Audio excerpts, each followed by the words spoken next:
কোচবিহার জেলার রাজবাড়ী স্টেডিয়াম প্রাঙ্গণে উদ্বোধন হলো শ্রী শ্রী শ্রী মেলা। এখানে উপস্থিত ছিলেন কোচবিহার জেলার সমাহর্তা পবন কাদিয়ান, কোচবিহার জেলা মহকুমা শাসক শেখ রকিবুল রহমান এবং কোচবিহার জেলা তৃণমূল কংগ্রেস সভাপতি অভিজিৎ দেব ভৌমিক সহ আর অন্যান্যরা। এখানে তারা এই শ্রী শ্রী শ্রী মেলার শুভ উদ্বোধন করে প্রদীপ প্রজ্বলনের মধ্যে দিয়ে। এছাড়া স্বনির্ভর গোষ্ঠীর বিভিন্ন প্রোডাক্ট এই মেলায় রয়েছে, যেগুলি ডিসপ্লেও হবে এবং বিক্রয় করা হবে বলে জানা যায়।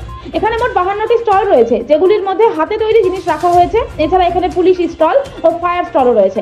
এই মেলা প্রতিদিন দুপুর 2টা থেকে রাত্রি 9টা পর্যন্ত হবে এবং সাংস্কৃতিক অনুষ্ঠান বিকেল 5টা থেকে রাত্রি 8টা পর্যন্ত হবে বলে জানা যায়। এই মেলা আজ থেকে 4 মার্চ পর্যন্ত চলবে বলে জানান কোচবিহার জেলা মহকুমা শাসক শেখ রকিবুল রহমান। এ বিষয়ে তিনি আর কি বললেন তা আমরা শুনে নেব।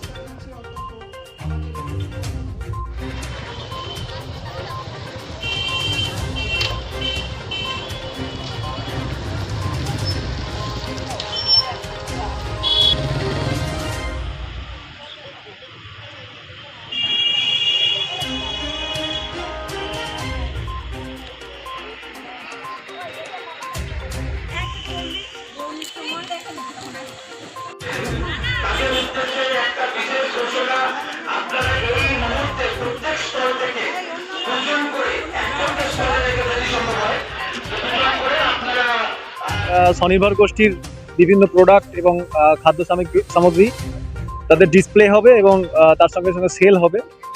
আর আমাদের সাংস্কৃতিক অনুষ্ঠানও হবে প্রত্যেক দিন, আজকে 29 তারিখ থেকে 4 এপ্রিল পর্যন্ত।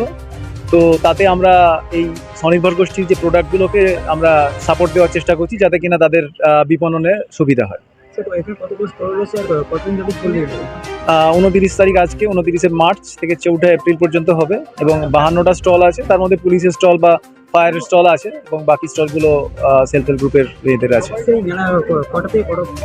প্রত্যেকদিন দুপুর 2টো থেকে রাত 9টা পর্যন্ত হবে আর সাংস্কৃতিক অনুষ্ঠান বিকেল 5টা থেকে রাত 8টা পর্যন্ত।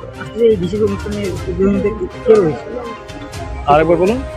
মিনিস্টার ইনচার্জ আসার কথা ছিল, কিন্তু উনি অন্যত্র হয়তো বিজি হয়ে গেছেন। তো সেই জন্য আমাদের সহকারী সভাধিপতি ম্যাডাম আছেন, আমাদের এখানকার কাউন্সিলর সাহেব আছেন, যিনি পাল ফুড ডেভেলপমেন্ট কর্পোরেশনের ডিরেক্টর অভিজিৎ দেব ভৌমিক, উনি আছেন, আমাদের ডিস্ট্রিক্ট ম্যাজিস্ট্রেট সাহেব আসছেন। তো সেইভাবে আমরা উদ্বোধন করে নিচ্ছি।